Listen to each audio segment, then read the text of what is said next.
Hello, beautiful minds.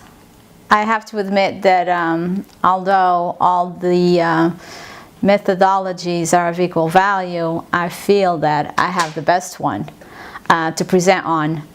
The day that I got to class and I was a little late and everyone had picked theirs and I had no choice but to put my name on the last one, and when I noticed that it was participatory action research, I was actually really excited about it. The reason why I was really excited about it is because the element of social justice is at the core of this research. So what is participatory action research? Well, it's also known, and you guys know this, as the pedagogy of the oppressed. And it's also known on the work of Paulo, who is a Brazilian educator and philosopher. Being from Portugal, I actually would like to call him a Portuguese educator and philosopher. Fernanda might not agree with me. The goal of this research is to teach people to understand the political and the economic forces that influence the structure of society in order to prepare them to work for social change. And that's the really important element of this research as well, social change. Paulo's research actually began with students. His idea was that students are smart. The students and the teachers work collectively.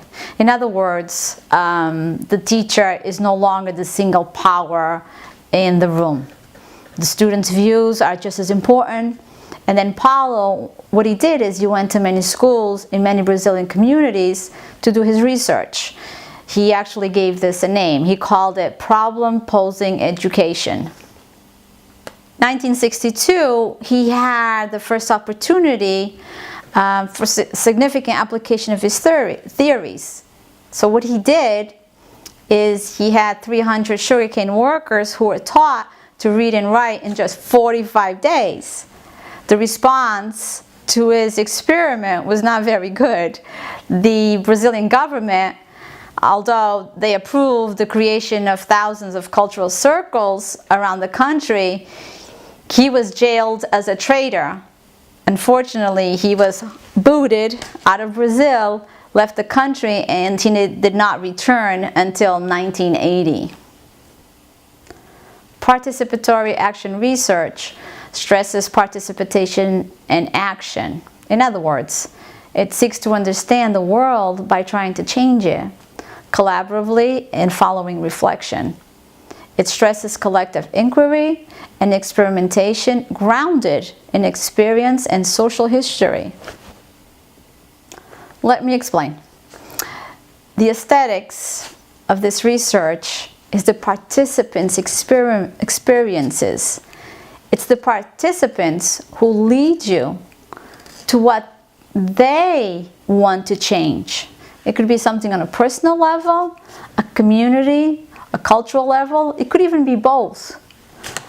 Participatory action research, it requires the involvement of the community and full participation, community development to create a change, not just knowledge as other researchers. There's going to be an action, there's going to be a social justice that eventually will come out of this research. Since we are all in education, most of us, let me give you an example of a participatory action research that was actually done in Australia. There was a group of teachers in Australia. They were not happy with education delivery. They were actually not even happy with their own professional development. What they wanted to do is they wanted to localize the education to reflect the local culture. I mean, how cool is that?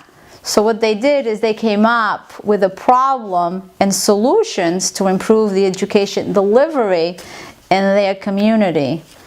That would be amazing if we could do that all over the different communities and cultures in our own country. Lastly, I'm going to leave you with a quote from Paulo, which I found very, very appropriate for our cohort.